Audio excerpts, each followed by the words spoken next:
slow day down there. The volume is really low. And though the numbers were really big earlier, not so much. Hope you have a fantastic holiday, and I hope the Rebels beat the Bulldogs. And I'll see you back here on Monday. Well, the holiday getaway is on. Americans from coast to coast hitting the roads and airports for Thanksgiving as shoppers gear up for the biggest shopping day of the year. And we are everywhere. Welcome, everyone. I'm Charles Payne in for Neil Cavuto, and this is your world. Fox on top of Americans hitting the roads and about to hit the stores with Mike Tobin at Chicago's O'Hare Airport on the big travel push, Lauren Simonetti in New Jersey on the big holiday shopping push. We begin with Mike. Mike.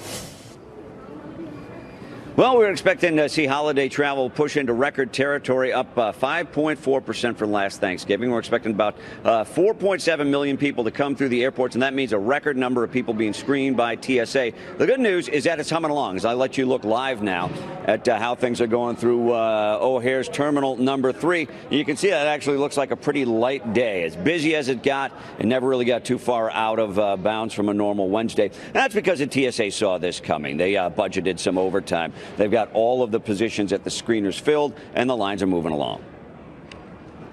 We recommend that you arrive at least 2 hours before your flight. We're going to have additional hours. We're going to have all lanes operational. We're going to have an overtime budget that has been allocated for additional hours, and we're going to make sure that we process our passengers not only safely, but also efficiently. About 48 million people will get in the car, and that's actually a bit down. GasBuddy.com was anticipating travel to be down by about 15% because gas prices were so high, but gas prices took a big dive in October, so they're expecting some last-minute decisions from people who want to fill up the tank, but you're still going to have some freedom if you get on the road this holiday weekend. Charles? Mike, thank you very much. Now to FBN's Lauren Simonetti, gauging the mood of investors, shoppers rather. We're talking about a different market, aren't we? She's in Westwood, New Jersey. Lauren. We're investing in the stores today, Charles. The official kickoff to the holiday shopping season is literally just hours away. So whether you're going to the big mall or going shopping in a small town like this one, or just sitting home on your couch shopping with your fingertips, you're likely hunting for the best deals out there. Get these numbers. 34 million of us expected to shop tomorrow, the holiday, Thanksgiving. Triple that is expected on Black Friday, and the excitement is expected to continue through the weekend. This is a Thanksgiving weekend. I'm taking her, she's taking me, but don't tell our mates. I am definitely not. It's going to be too cold for that. You guys are all doing shopping on Thursday. Yes. What stores? Macy's. Lots of eating, cooking, and just fun. So for those shopping tomorrow, Adobe Analytics says the best deals are on sporting goods. If you're shopping Black Friday, you'll likely find the hottest deals on electronics. Now, if you are shopping online, Cyber Monday, it's all about the toys. The hot toys this year, the LOL surprise dolls. I don't know if your granddaughter's into those, Charles. Also, the little live pets like this turtle here. This little guy was $20, by the way.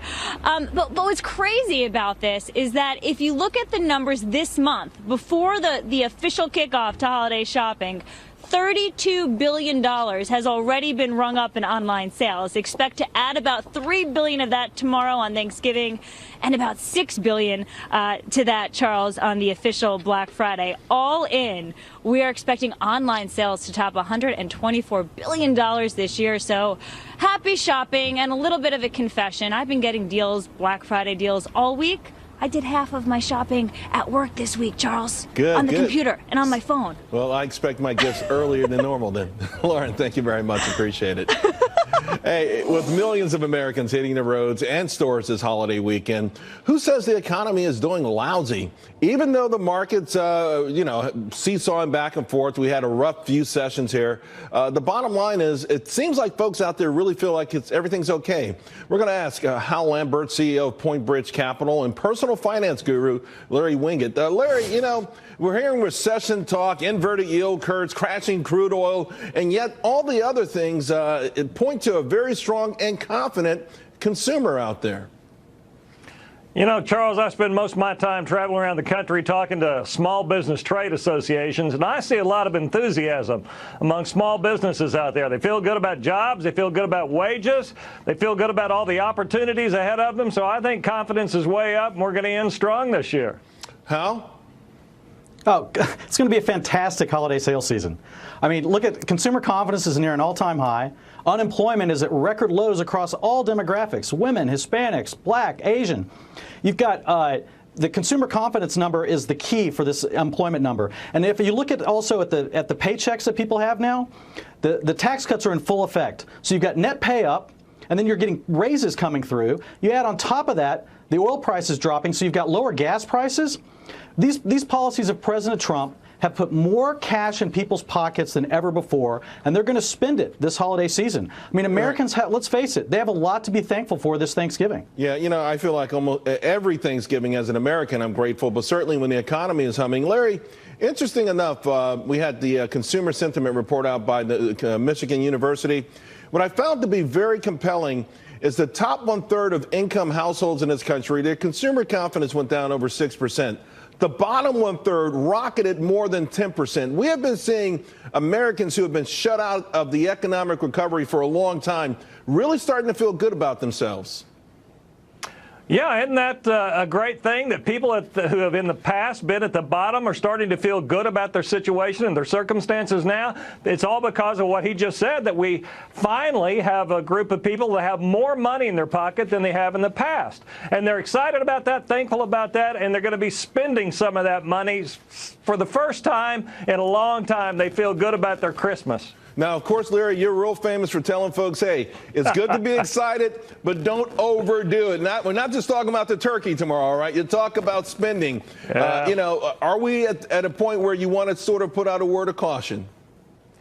Yeah, first of all, I would say on Black Friday, don't chase a bargain to the point that you lose your dignity along the way. Be nice to folks. Don't rush through all this stuff. Don't push and shove. And if you're going to charge your credit cards up buying Christmas presents, be sure you can pay that off in 60 days or less. All right. Make sure you don't give the security guard the bum's rush. I'll give you the last word here. So this momentum, you see it going through the rest of the year into 2019?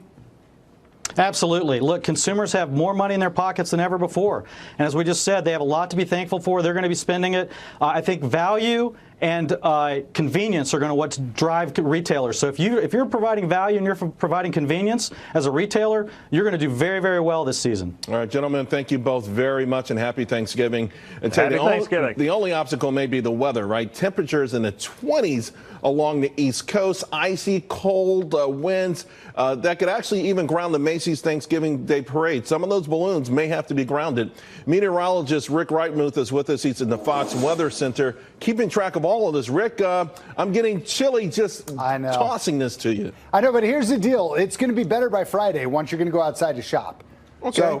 So that's good. The cold day is Thanksgiving Day, and if you're already at mom's or grandma's, then you can just stay inside and kind of wait it out, because it rebounds pretty quickly. Want to tell you, out across the west, big rain coming into California as well as the Pacific Northwest, and those fires we've been dealing with, a little bit too much rain too quickly. We're worried about some flooding or at least some mudslides, especially in those recently burned areas. That said, we desperately need that moisture. But you mentioned it. So here's the current wind chill. Feels like 9 degrees in Burlington, 19 in Albany, still along the coast, along the I-95 corridor is not that bad just yet. However, by tonight, the low temperature in New York City, 19 degrees, 15 degrees in Boston, cooler once you get up here, single digits across parts of northern areas of New England. And this is Friday morning. We're going to be dealing with kind of the same thing. So a couple of really cold mornings, and the day in between that day is Thanksgiving Day. Down across the south, though, it's going to be beautiful, 60 in Kansas City and tons of sunshine. You mentioned the parade. All right, take a look at this. This is 10 o'clock tomorrow morning, 21 degrees actual air temperature. It's going to feel like somewhere between around 7 to 15, and the winds right around 10 to 25 miles an hour. It's really crucial. The rules for the balloons are if the sustained winds are more than 23 miles an hour, they're grounded. If it's gusting to more than 35 miles an hour, they're grounded. The balloons are grounded. They don't put them up. However, I think we're going to be right below that threshold in almost all that case, and so the balloons will probably go. They might not go as high, Charles, as they usually would go, but they'll bring them down, tether them down just a little bit, and I think the balloons are still going to fly. But if you're thinking about going and sitting out there, just sitting, not moving in 20 degrees for a few hours, that does not sound like fun. Well, Rick, I'm looking out the window right now, and there's so many people gathering already. I think folks want to see the balloons no matter how cold it is. It's true. It's an amazing thing to see the parade. Well, they'll bundle appropriately. Hey, thanks a lot for the semi-good news. We'll watch football, watch this show tomorrow, and then we'll go shopping on Friday. Exactly. All right, always great talking to you, Rick. You bet. Well, we've already seen the unrest in Tijuana, really all the things they're dealing with from its residents when 3,000 migrants arrived. What happens now that busloads more just showed 58,000 troops to support the 2,000 border guards there already? We've seen some ugly scenes throughout Mexico, some clashes with authorities, local residents. Are you happy with the idea if it comes to that, at least you'll be able to get some support from U.S. troops?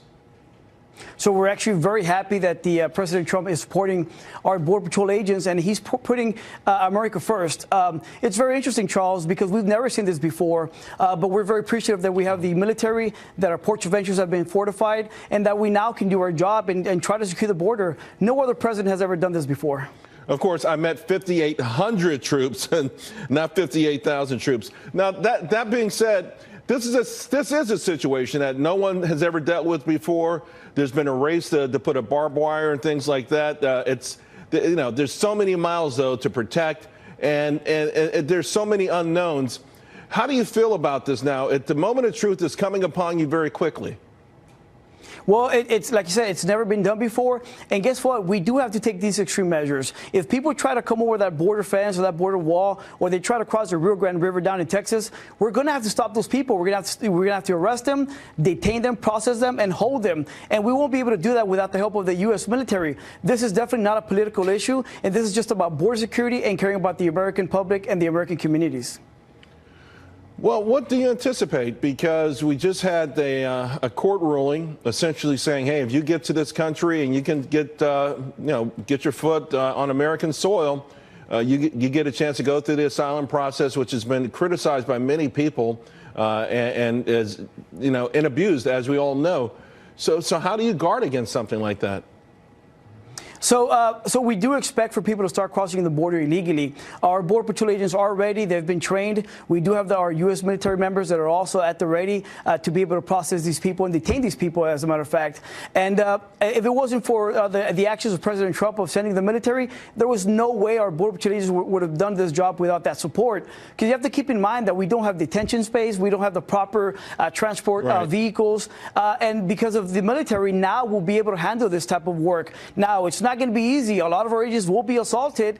We know that there are a lot of criminals in this caravan, and we're just going to have to go out there and do our best. But the good thing is that our Border Patrol agents are properly trained, and they're probably the best out there. Your agency knows that you confirmed that there are criminals in this caravan that's approaching now. There's been speculation, but I've never heard that it's been proven.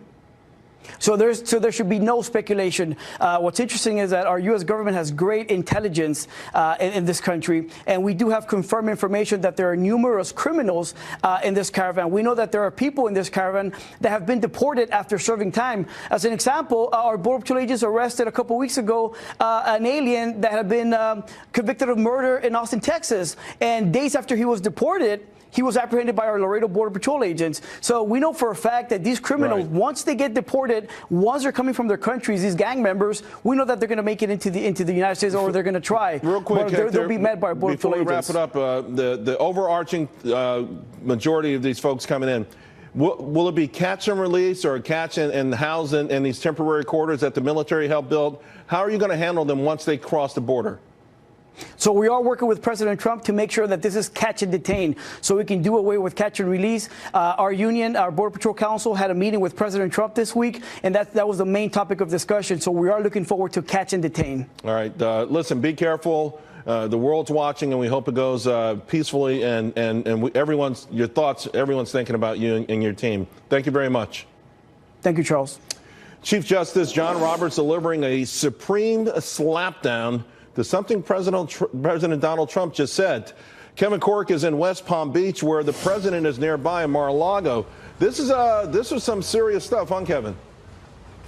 Yeah, no question, Charles. I mean, we're talking about a back and forth over judicial independence and judicial activism, quite frankly, to be honest. That's dominating the president's first day of vacation of Thanksgiving 2018. Very interesting conversation. And I think it's a conversation, frankly, Charles, that the American people are ready to have.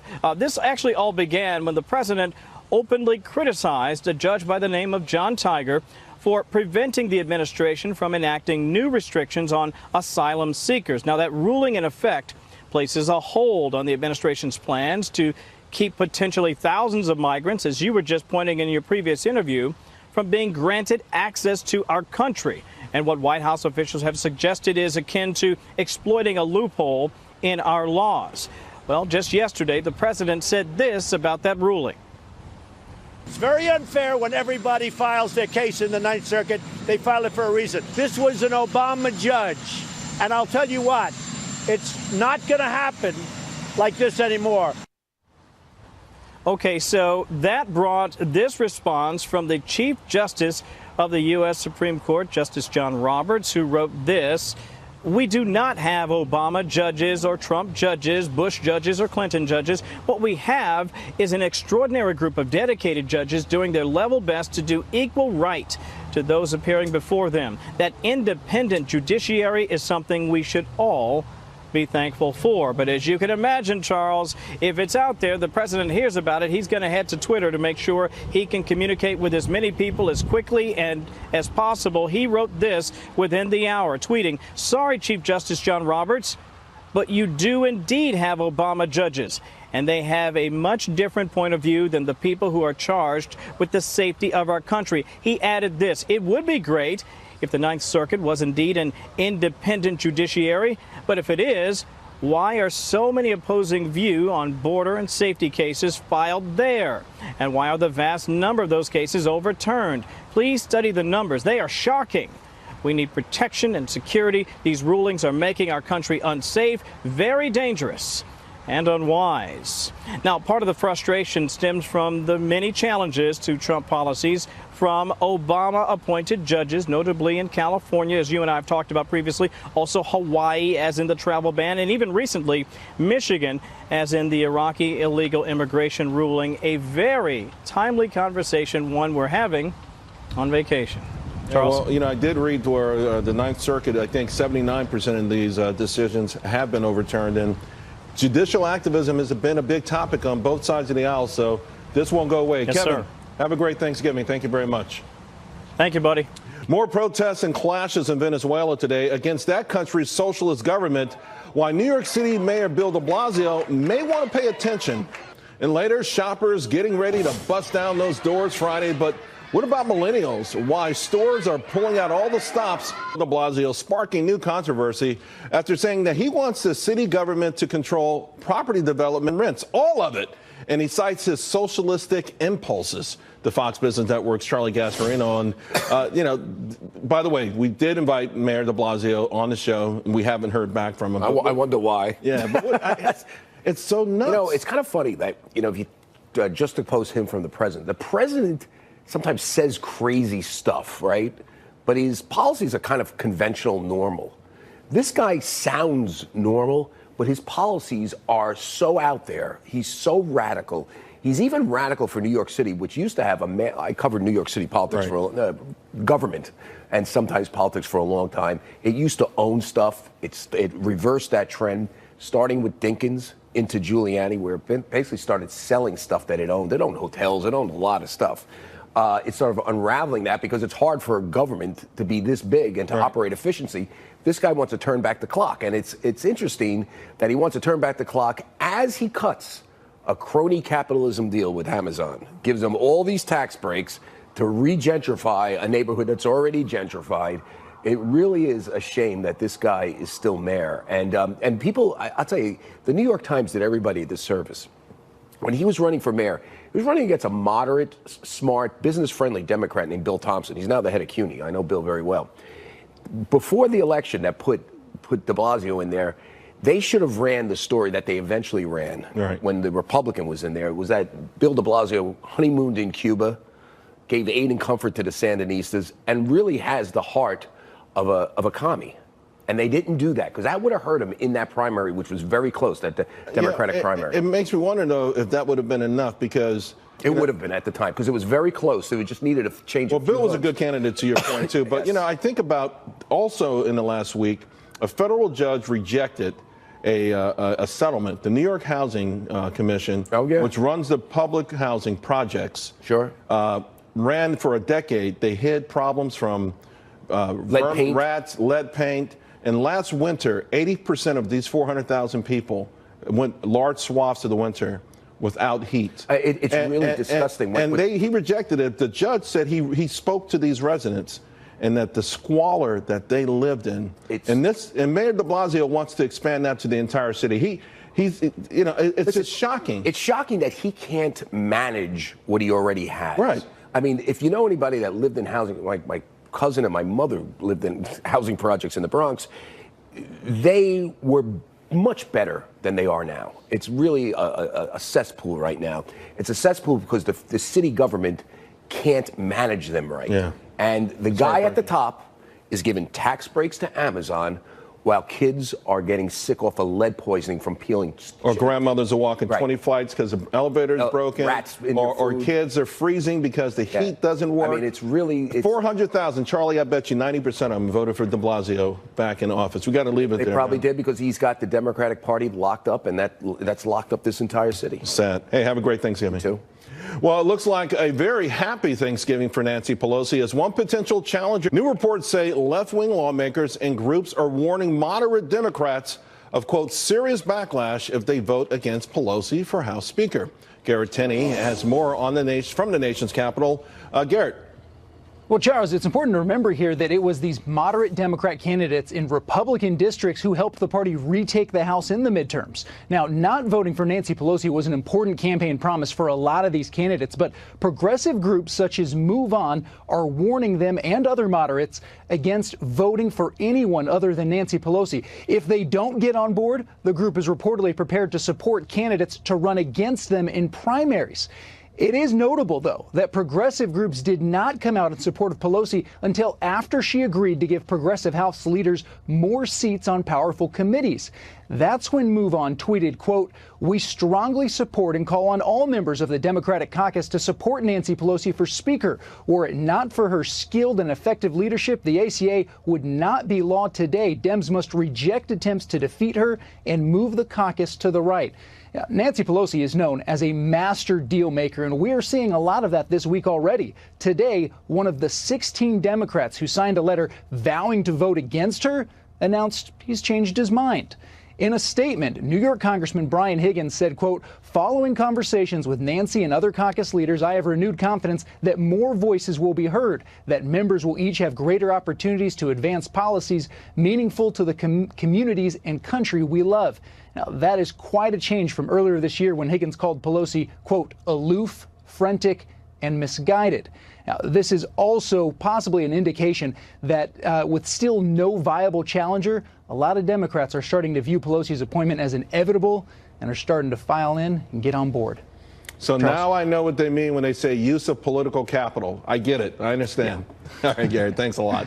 You got it. So with with Democrats now moving to the left in Congress that's so divided, the question everyone wants to know is, can anything get done in D.C.? Well, who better to ask than former House Majority Leader Tom DeLay. Tom, thanks for joining the show. It's great to be with you, Charles. Happy Thanksgiving. Thank you very much. I got to tell you, we're hearing a lot of saber rattling from incoming Democrats on the House side, not necessarily Nancy Pelosi, but it feels like, we're going to be in for some pretty rough days come 2019. Yeah, I got to tell you, it's going to be interesting to watch if Trump triangulates the Republicans in the Senate. Things could get really bad, but I'm hoping he's going to stand his ground. He's going to act like an outsider. He's going to take on the House because the House is going to come after him. They're going to come after him with everything they had. We did that when we took over the first time in 1994. We shut down the government because Bill Clinton would sign the bills that cut 100 agencies and offices and bureaus, and he wanted more spending. We wouldn't give it to him. So it didn't work out too well for you, did it? No, actually, it did. It did? Okay. You know, for the next 6 years, because Bill Clinton knew that we were crazy and we would take him over the cliff, he didn't get to sign one major bill that he initiated.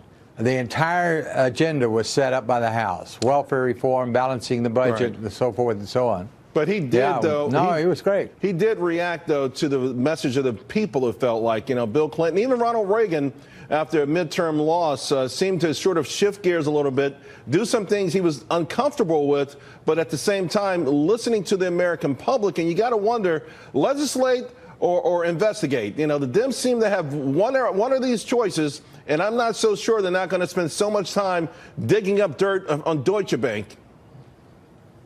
Oh, listen, the investigations are going to be rampant. I mean, they're already talking about investigating Ivanka Trump over her emails when she first came into the transition team. I mean, that's just ridiculous type stuff. But they're going to do it. I know Nancy Pelosi. I've known her for 40 years. She's very quiet and won't let you in on what she's doing. But behind the scenes, all kinds of things are going to be going on. Right. And Trump better be ready for it. He can't take it for granted. He's got to be ready. Well, by the way, there are some Senate Republicans who also want to investigate Ivanka. But be that as it may, how do you suggest then that President Trump navigate through all of this? Because what we saw through the Brett Kavanaugh hearings is that when the Democrats went low and the GOP kind of stayed away, it worked out pretty good for them. It changed the whole dynamics, I think, of the electorate. And should it be warfare on both sides? Does your President Trump just really strive for these bipartisan deals wherever he can get them, and when he can't, just take the high road? Well, remember, the Democrats' definition of bipartisanship is to buy into their partisanship. So compromising with them or cutting deals with them, you're going to lose because you've already seen they're very tough. Nancy Pelosi's very firm. She's not going to, she's going to take on Trump mano a mano. And so Trump has got a choice to make. He can stand firm, stand on principle, and stand on policy and what he wants to get done, even if it means shutting down the government every now and then. Or he can give in to Nancy Pelosi and spend more money. Right. If he spends more money, we're in for big trouble. Representative DeLay, it's always great talking. Thank you very much, and have a great Thanksgiving. Thank you, Charles. Happy Thanksgiving. Facebook CEO Mark Zuckerberg says that he ain't going nowhere, but his money is. More on that blowout that's costing him billions of dollars plus.